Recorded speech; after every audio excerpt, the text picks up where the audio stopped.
Садриддин Ҳасанзода омӯзгор, нависанда, рӯзноманигор ба корҳои эҷодӣ машғул буда муваффақияти корҳояшро аз робитаи зист доштан бо мактаби деҳа суҳбат бо омӯзгорон ва хонандагон мебинад. ин вохӯрии навбатии ӯ дар муассисаи таҳсилоти миёнаи умумии рақами 56 деҳаи дашти диллӣ ҷамоати деҳоти ба номи Мирзаалӣ Вайсов ноҳияи Восе мебошад. дар соли нави таҳсил Садриддин ба ин мактаб зиёда аз 300 адад китобҳои бадеӣ тӯҳфа кард. мактаб дар ҳама давру замон чун соҳаи афзалиянок буду мемонад, чунки ояндаи насли инсон, ояндаи ободи ҷомеа ба таълим тадриси имрӯзаи омӯзгорон ба шароитҳои таълимии имрӯза ба муҳити фазое ки барои густариши маориф мусоидат мекунад вобастагии зич дорад.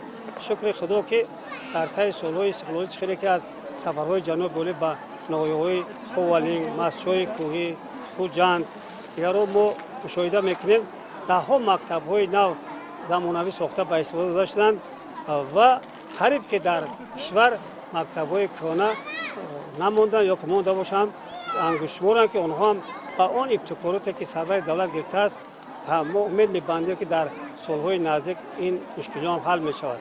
Садриддин Ҳасанзода мақсад дорад ки ҳамкориашро бо ин мактаб минбаъд низ идома дода дар сохтмони 5 синфхонаи иловагӣ ва ташкили китобхонаи электронӣ бо дастрасӣ ба технологияҳои иттилоотӣ саҳми худро гузорад. гузориши Хоҷа Назриев, Худойназар Зуҳуров аз ноҳияи Восе барои барномаи иттилоотии Навид.